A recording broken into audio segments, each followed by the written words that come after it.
Mawal, directeur de la planification et de la réforme de l'éducation au ministère de l'Éducation nationale. Alors, vous le disiez tout à l'heure, en votre première intervention, en Mauritanie, ça a déjà commencé sur le rapport d'Athènes. Le Sénégal, on peut attendre jusqu'à 2023.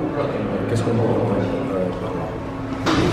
Oui, on est là aujourd'hui pour lancer un exercice inédit au Sénégal, le rapport d'État sur la situation de l'éducation nationale, appelé communément RESEN, avec l'accompagnement de toutes les parties prenantes du système éducatif, parce que c'est un exercice diagnostique sectoriel, exercice sur lequel on est accompagné par l'IPE, Pôle de Dakar, en termes de formation des équipes techniques, en termes de mise en œuvre scientifique. C'est inédit en ce sens que plusieurs pays ont pu à le faire déjà. Le Sénégal était en train de faire d'autres diagnostics spécifiques, soit au ministère de l'Éducation ou aux autres ministères du secteur, ou bien à l'université. C'est aujourd'hui qu'on a la chance de pouvoir lancer cet exercice systémique sur la base de la démarche scientifique proposée par l'IPE, qui nous permettra d'établir ce diagnostic-là, de faire la photographie à un moment crucial. Nous sortons de la Covid, beaucoup de moyens ont été insufflés par les autorités dans le système éducatif pour sauver les années passées et maintenir la résilience du système.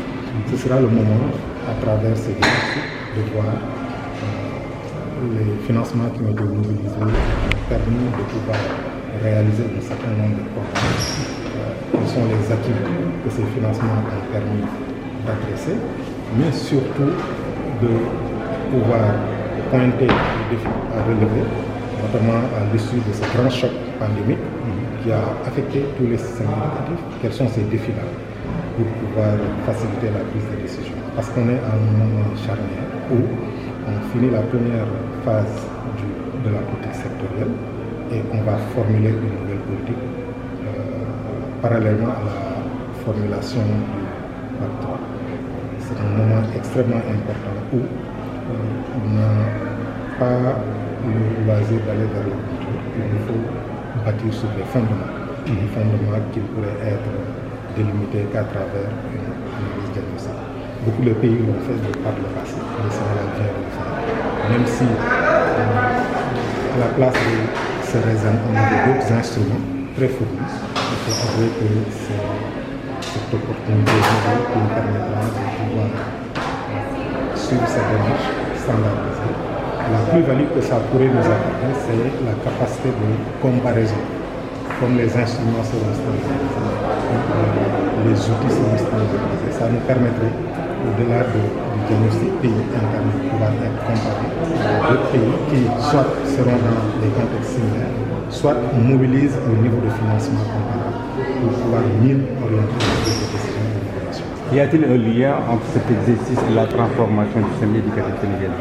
Oui, ça découle de la transformation, parce que le partenariat mondial pour l'éducation a formulé un nouveau plan stratégique basé sur la transformation.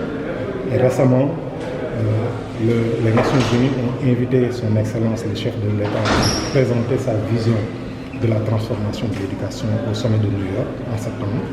Et de ce sommet est née la déclaration sur la transformation de l'éducation.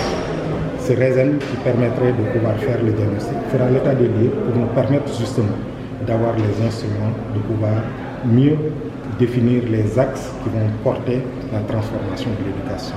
D'abord au sortir de la Covid, mais pouvoir nous donner vraiment l'ensemble des moyens en termes de stratégie, en termes de politique, pour offrir à nos jeunes enfants la possibilité de pouvoir être des citoyens de demain, capables de vivre dans un environnement vraiment transformé, qualitativement parlant. Rapport bi ñu lancé tey